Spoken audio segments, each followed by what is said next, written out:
Good afternoon, this is Fliptv News. I am Christian Chuku. Here are the news headlines. Hoodlum set PDP Secretariat Atiku campaign office ablaze. Learned money rituals from Facebook, arrested teenager confesses.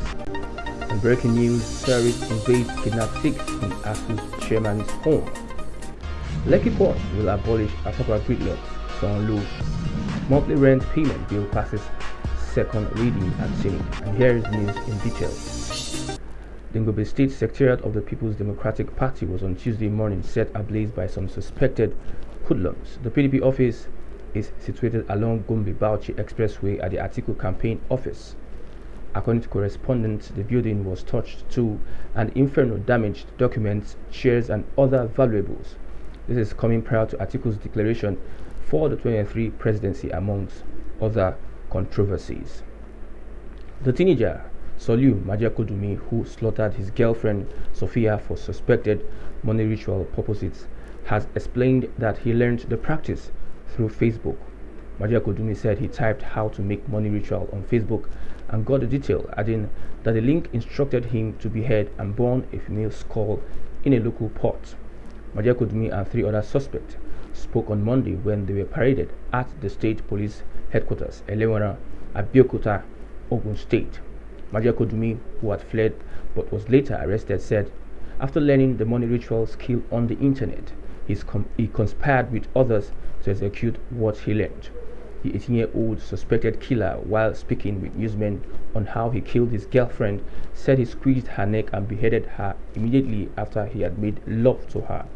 He said he conspired with his friend Muskatem Balogun to lure the girl into their apartment in the Oke Areba area of Abeokuta, where she was killed. They confessed to killing the girl, claiming that they concluded on money ritual because they wanted to ride exotic cars and live in luxury apartments. At least 6 persons have been kidnapped by suspected terrorists during an invasion of the residence of the chairman of the Academic Staff Union of Universities at the Federal University of Gusau, Abdurrahman Adamu. The gunmen launched an attack on the Asuu chairman's home in Damba Quarters, an outskirts of Gusau, the Zamfara state capital, in the early hours of Wednesday. According to a staff of the institution and close relative of the Asuu leader, 5 of the kidnapped persons were taken from the Asuu chairman's home.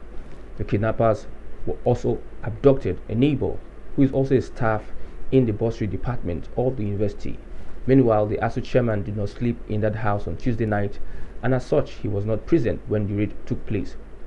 Those abducted in the Asuu's chairman's house include his younger brother, a niece, a nephew, and 2 of his wife's younger sisters. 5 of them and 1 Abbas Umar, who is his neighbor and also a staff of bursary department, Federal University Gusau, the source disclosed. However, the police authorities in the state are yet to confirm the latest abductions. Lagos State Governor Babajide Sanwo-Olu addresses residents protesting against the continuous presence of armed policemen in the Magodo Phase 2 estate area. The Lagos State Governor, Mr. Babajide Sanwo-Olu, has said the completion of the Lekki Port will put an end to Apapa gridlock on the congestion along Oshodi-Apapa Expressway. The governor said this on Tuesday during the Africa Business Convention held on Victoria Island. Sanwo-Olu said the final solution to Apapa gridlock will be the completion of Lekki Port.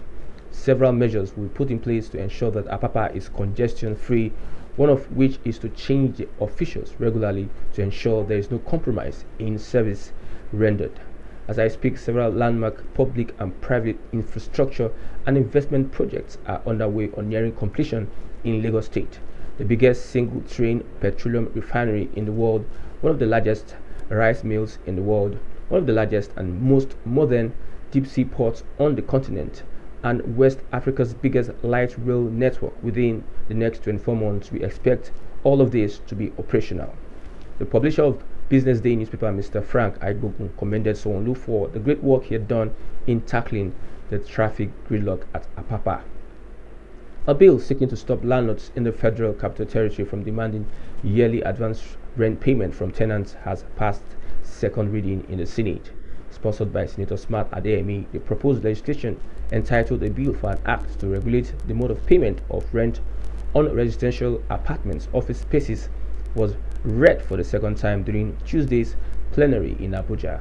In his late debate, Senator Ademe explained that the intention was to reduce advance payment for new tenants to 3 months and thereafter proceed on a monthly payment schedule. According to him, the bill will make life less stressful for low-income earners in the nation's capital, as yearly house rent payments breed corruption and huge inequality. In the FCT landlords demand between 1 to 3 years advance rent, the lawmaker stated this automatically has a huge burden on the masses. Our economy has not fared better in supporting the advance payment. This tenancy system has continuously impoverished Nigerians. Many residents of FCT are finding it difficult to cope with huge rent payments. Therefore, legislation must be made towards a better society. The bill seeks to reduce advance payment for new tenants to 3 months, seeks to protect low-income earners from any form of oppression, seeks to provide a window of legal action for any form of oppression, and a safety net for landlords against any tenant. The bill is targeted at making life meaningful for people who voted all of us as lawmakers. Supporting the bill, Senator Sabi Abdullahi commended the sponsor, saying it will be one of the most people-centered bills. We've come to the end of Fliptv News. Hope you enjoyed the report. I am Christian Chuku.